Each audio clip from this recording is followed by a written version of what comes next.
Awal mula kedatangan Belanda ke Lombok.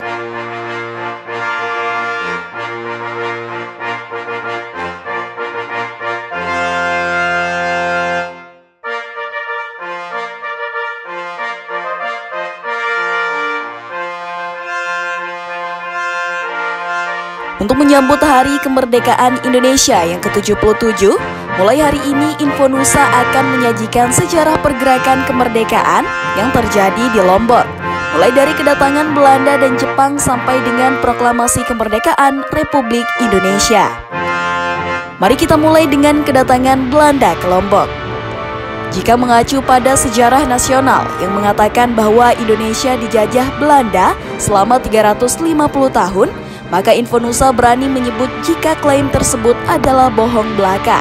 Faktanya, Belanda berkuasa di Lombok hanya 48 tahun, terhitung sejak tahun 1894 sampai dengan 1942.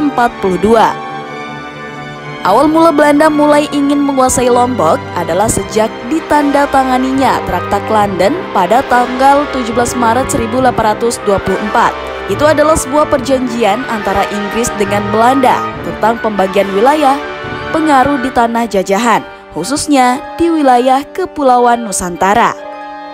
Isi perjanjian itu antara lain adalah Belanda mendapat wilayah di sebelah selatan Malaka dan Inggris mendapat wilayah di sebelah utara Selat Malaka.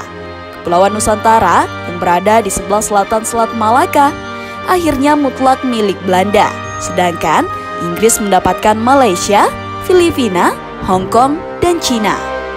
Untuk melaksanakan isi Traktat London tersebut, Belanda mulai mendekati beberapa raja yang berkuasa di Nusantara. Pada tahun 1824 dan 1826, Belanda berhasil membuat kontrak dengan Raja Badung di Bali. Bagaimana dengan Lombok? Untuk mengetahui keadaan Lombok, Belanda pada tahun 1835 mengirim seorang mata-mata yang bernama Pak Jambrong. Dari laporan mata-mata ini didapatkan jika di Lombok terdapat beberapa orang Eropa yang bukan dari Belanda. Dua orang itu adalah Mats Lange yang berasal dari Denmark dan J.P. King yang berasal dari Inggris. Keberadaan dua orang Eropa ini membuat Belanda khawatir jangan sampai pengaruh Inggris bisa tertanam di Lombok, karena bagaimanapun Inggris tidak boleh menanamkan pengaruhnya di Nusantara. Untuk itulah Belanda mulai mendekati kerajaan yang ada di Lombok. Namun, karena situasi di Lombok saat itu belum stabil, maka usaha Belanda mendekati Lombok belum berhasil. Barulah pada tahun 1839, saat kerajaan Mataram Lombok menjadi penguasa tunggal di Lombok, Belanda mulai berhasil mendekati Raja Lombok. Menempatkan Lombok dalam pengaruhnya itu tertuang dalam perjanjian yang dikenal dengan Perjanjian 1843. Itu adalah perjanjian antara Belanda dengan Kerajaan Mataram, terdiri dari 7. Dalam kontrak itu, Raja Mataram menyatakan mengakui kekuasaan tertinggi pemerintah Hindia Belanda atas Lombok.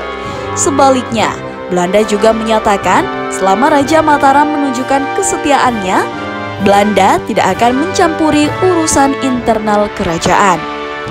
Namun, saat Belanda balik ke Batavia, barulah disadari ada satu pasal yang mengganjal, yaitu pasal 6 yang menyatakan bahwa Raja Mataram akan memberi perlindungan pada perdagangan secara umum. Belanda khawatir dengan celah di pasal ini. Raja Mataram tetap dapat memberikan perlindungan pada beberapa pedagang Eropa non-Belanda.